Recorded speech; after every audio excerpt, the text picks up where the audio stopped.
Ah, greetings, traveler. It is a pleasure to see you.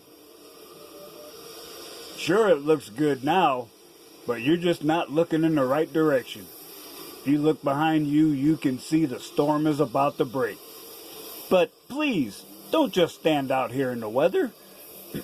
You are more than welcome to enter my humble abode and share the fire with me. I imagine that right now you're feeling a bit like Alice. Tumbling down the rabbit hole. This is your last chance. After this, there is no turning back. You take the blue pill. The story ends. You wake up in your bed and believe whatever you want to believe. You take the red pill. You stay in Wonderland. And I show you how deep the rabbit hole goes.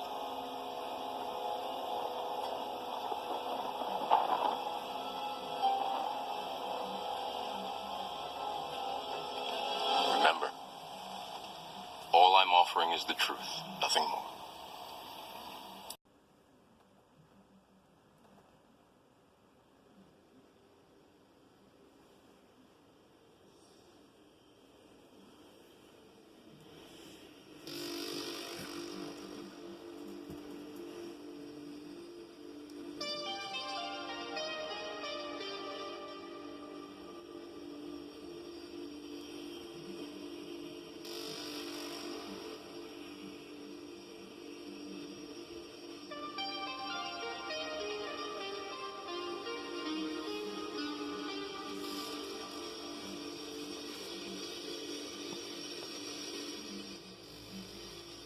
Well, traveler,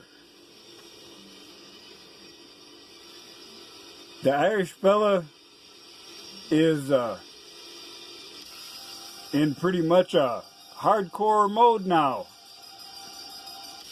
I took a couple days off to rest, but now I'm actively writing scripts. I wrote a script just yesterday.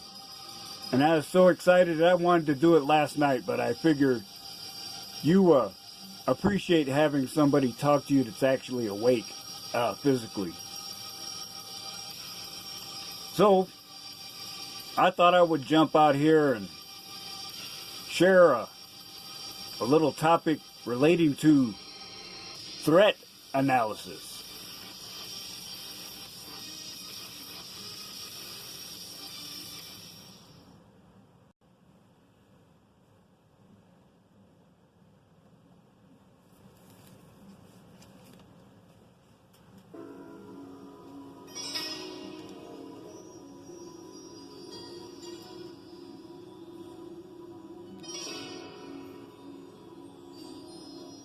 So, brothers, way back in the day, years before I even bought one, I attended a motorcycle training course. There, I was introduced to a procedure called SIPDE. S, search or scan. I, identify. P, predict. D, decide. E, execute. It is described as a process of continual scanning that is used to gather information to help you plan your path of travel. For example, doing things like, now that I know they don't do it anymore, but I remember way back in the day, they recommended that you memorize your instrument panel blindfolded so you weren't distracted. Remembering to check behind you before changing lanes, slowing down, backing up, or riding on a hill. Especially on a motorcycle, those are valuable procedures. So, let's go into that in a little more detail. Search or scan. Be aware of your environment. Things constantly change, so you must pay attention. Identify. When a new hazard presents itself, conduct an analysis. Now, note that careful data gathering at this stage is vital. Predict. As a shorthand, what is the outcome if you protect yourself? What if you do nothing? Decide. Develop an action plan that is simple and effective. And execute when the time is right.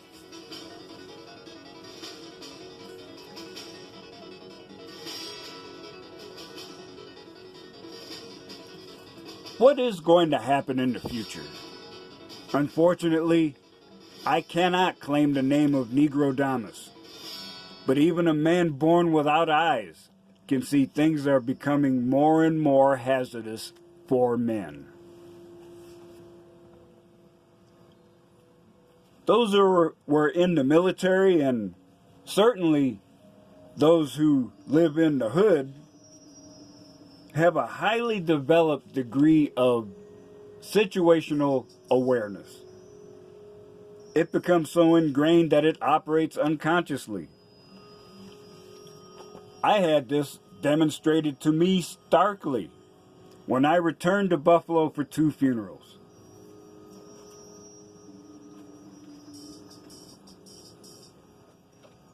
With the first, the family was with me. My son was only 4 years old at the time, and he was very upset that I wouldn't let him play outside. I couldn't. In a big city, on a busy street, and looking white, well, actually he's half Mexican, but in the hood, a new face like that is an instant target. I also discovered that instincts I developed came back to the surface without me even thinking about them. Walking out of the house, I had my keys in my hand. I was looking in every direction possible until everyone was in the car and all the doors were locked.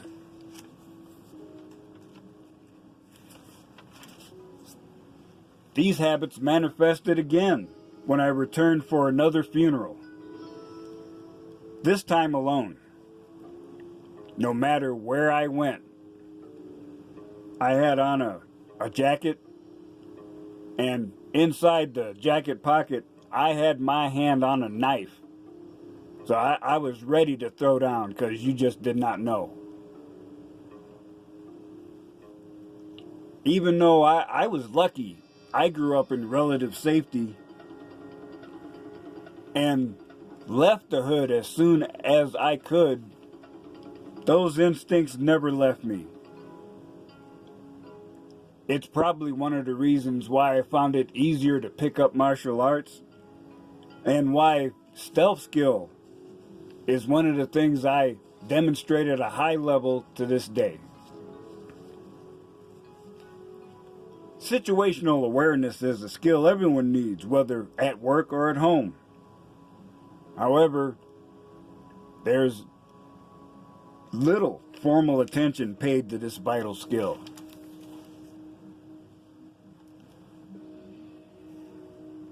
So, I can't remember exactly how it came to my mind, but I thought, how would a procedure like this be adapted to be useful when viewed through the lens of MGTOW philosophy?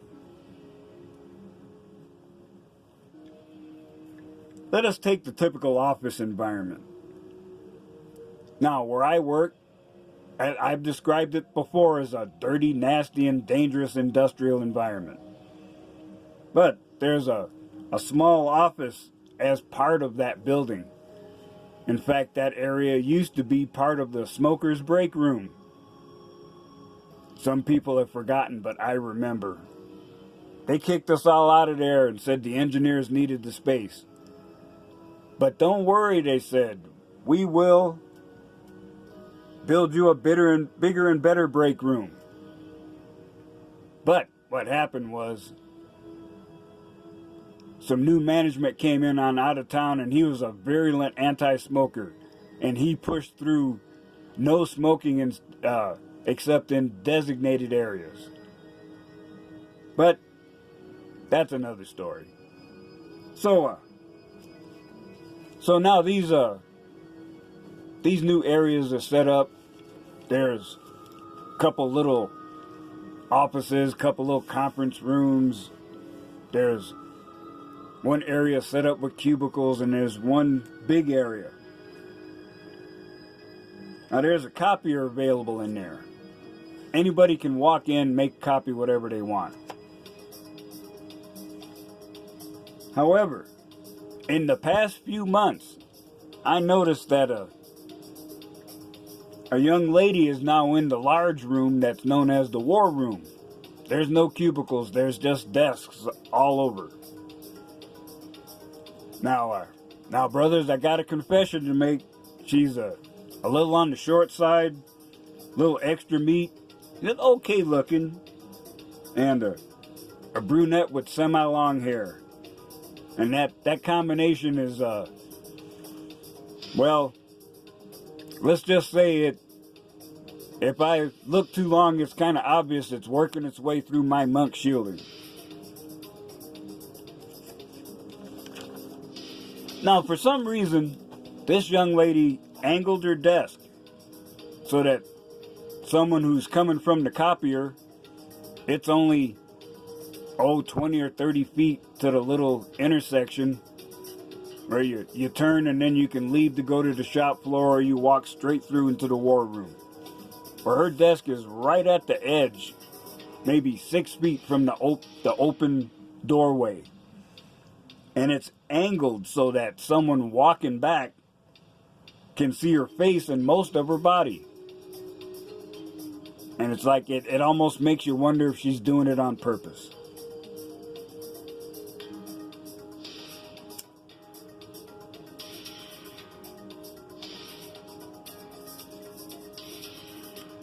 As an unconscious act, I actually use this SIPDE principle. Going through the steps, eventually, excuse me, I noticed, excuse me, just recently that I didn't have to think about it anymore. I look at the monitor area to see if she's there. Occasionally I've looked and we've made eye contact. I immediately turn away. Now, I don't even have to focus anymore. As soon as I turn, I can see whether she's there or not, and my gaze will go right on past. I'm either looking at the wall, the floor, or the papers in my hand until I'm out of the danger zone.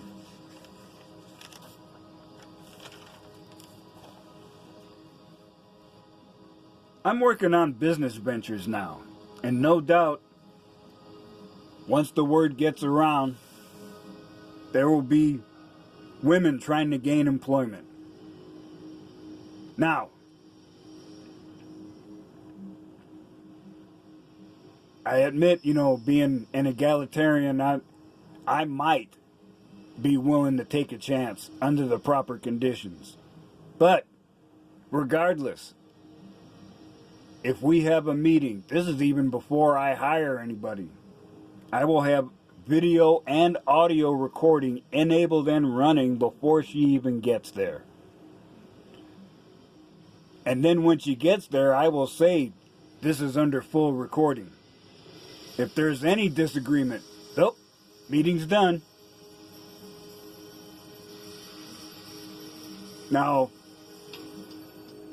there are those of you out there who might say that type of attitude is displaying paranoia. Well, I say to you, it is not paranoia if they really are out to get you.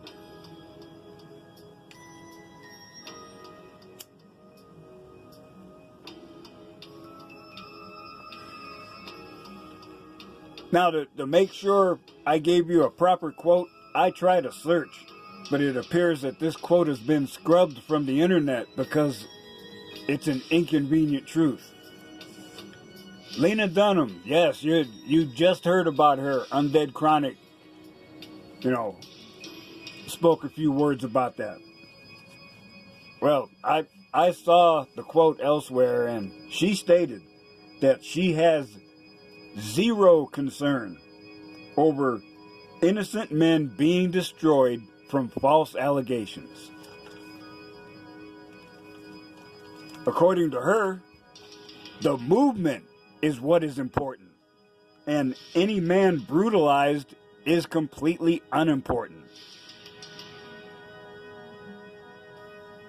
We have to keep reminding ourselves that feminism is dedicated to the invasion and destruction of male spaces.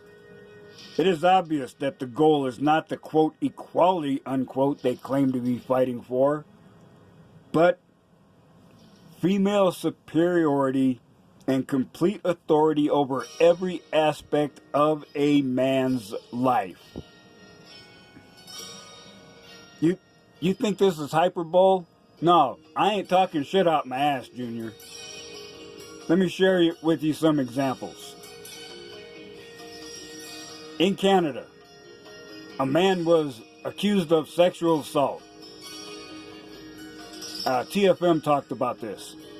And I couldn't imagine doing this myself, but turns out this guy saved something like 5,000 emails showing that not only was their relationship completely consensual, excuse me,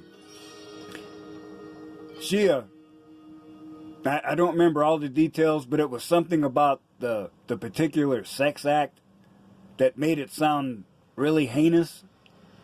And in the emails, the guy proved that she had done the same act with other men, so he was found innocent.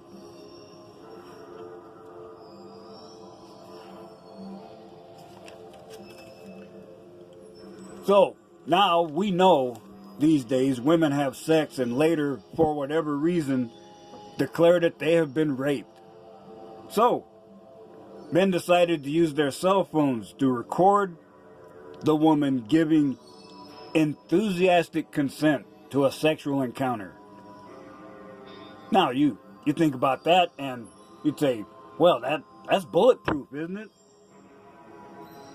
Now, in both of these cases, the Canadian government acted with alacrity.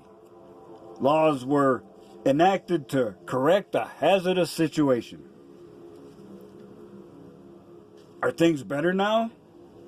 Well, they certainly are for women. Now, emails about a woman's sexual history and video evidence are no longer admissible in court cases. And there's the South American soccer player, I think Ronaldo. He had the same thing happen to him. He was accused of sexual assault. He had video evidence that cleared him of the rape charges.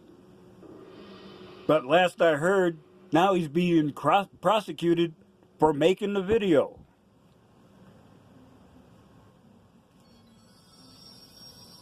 Here's one more example. I believe it's from Spain. Group of men were accused of rape. They were found not guilty. There was a huge wave of feminist protest across the country. The men were arrested again, put on trial again, this time found guilty, not of rape, but a lesser charge.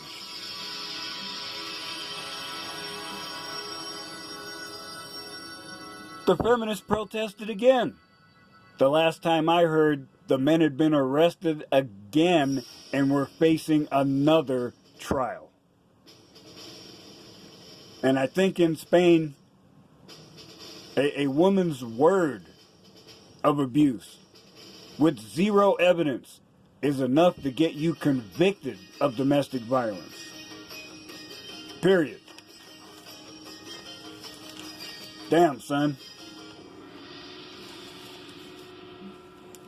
Even Ray Charles can see there's something wrong with this situation.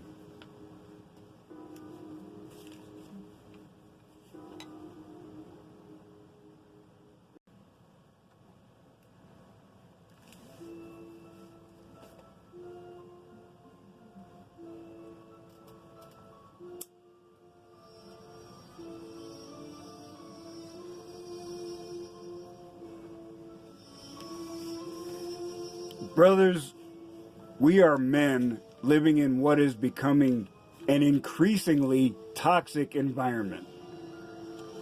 We can see ourselves that these disgusting feminist mutants and their blue-pilled sycophants will continue to act. Laws will be enacted to make it more difficult for men to survive independent of the matriarchy. Now, a smart man learns from his mistakes. A wise man learns from the mistakes of others. Your red pill knowledge, combined with experience, does bring you hard-won wisdom. Now, I'm throwing myself out there not to try to impress you with my knowledge base, but I feel obligated to share the results of my struggle and triumph. I continue to disseminate this hard-won wisdom because we are obligated to support, protect, and defend each other. As the man said back in the day, I don't care who gets credit for my ideas as long as they're used. I've said before that this philosophy is bigger than one person, and I'm just a humble man doing my part to increase the enlightenment of those around me. Just a reminder, brothers, you cannot operate in this world blind to the threat existing.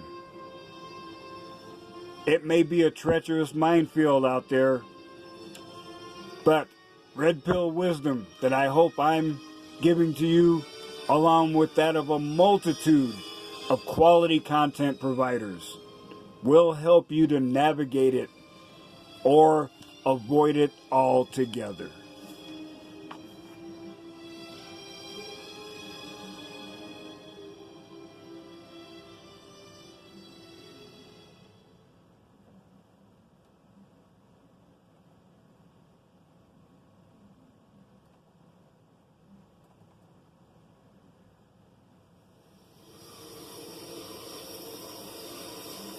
So, traveler, as you continue on your journey, I hope you will take time to think about what you've heard here today. And remember, I still say, some of the best days of your life haven't happened yet.